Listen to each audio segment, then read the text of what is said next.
Welcome back to Nifty Media, guys. So today we are going to be installing or test fitting some light strips. Let's see if I can make it work. So the light consists of a cable for the flicker and then a connector cable that goes to the other light, and then the other light has all three wires. It's got power, it's got ground, and then it's got the flicker. So it's very simple. So let me show you guys how I'm gonna do it.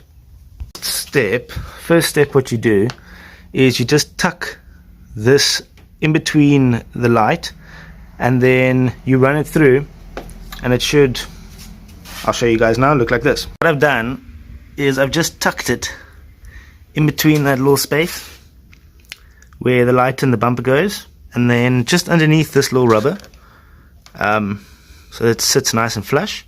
And I'm going to show you guys what it looks like on.